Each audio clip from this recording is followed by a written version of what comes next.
Hello， 歡迎收睇我同老 Best 去澳門2日1夜之旅 vlog。我哋由香港出發搭永東巴士，直接到上葡京，大概2個鐘左右就到酒店啦。我時隔1年再嚟上葡京，發現 food court 多咗好多選擇。我哋買杯查理2世嘅奶茶飲先，跟住呢就係 food court 叫咗個超大嘅豬扒包，睇下我哋嗌咗微辣啦，如果唔係就有少少流，中間啲滑蛋超厚，個包都算幾鬆軟，幾好食。食完飯我哋就嚟行上葡京入面嘅800本啦。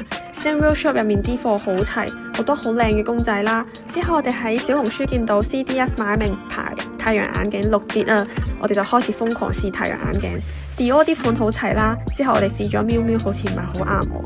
跟住 Celine 嘅太陽眼鏡唔知點解超級緊啊！最後買咗呢副 Dior， 佢個邊邊個金色 logo 好靚。之後我哋就行到嚟葡京人啦，因為我哋啲酒店喺呢邊。Before check in， 我哋嚟飲最近超 hit 嘅 Cotis 嘅負86度 Dirty。佢咧喺個好凍嘅櫃入面拎出嚟一隻冰杯，之後就倒一啲新鮮牛奶啦，再倒埋個 espresso shot。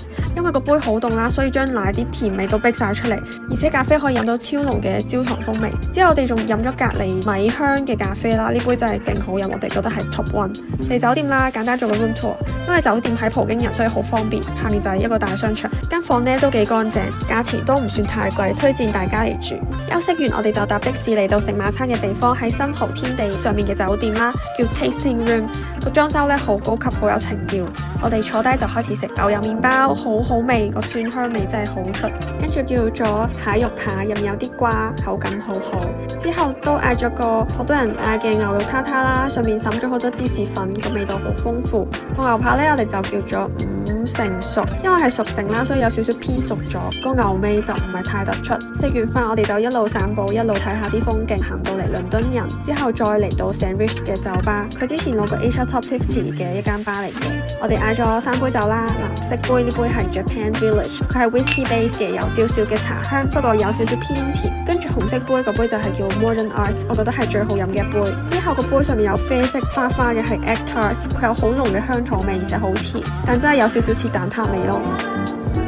一路飲酒，一路聽住 jazz， 覺得人生好美好啊！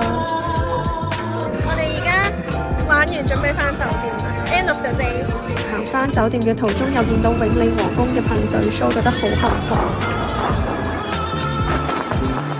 咁快嚟到 Day 2， 我哋簡單喺酒店樓下食個早餐，呢間烏冬係幾好味嘅。跟住再嚟 Cotis 食招牌雙皮奶雪糕，不過我覺得唔太有芝麻味啦，雙皮奶都唔夠有奶味，唔算特別驚豔。跟住仲飲咗佢嘅泡泡拿鐵，不過我覺得第一日嗰2杯好飲啲咯。飲完就準備翻香港啦，多謝收睇今次嘅 vlog， 拜拜。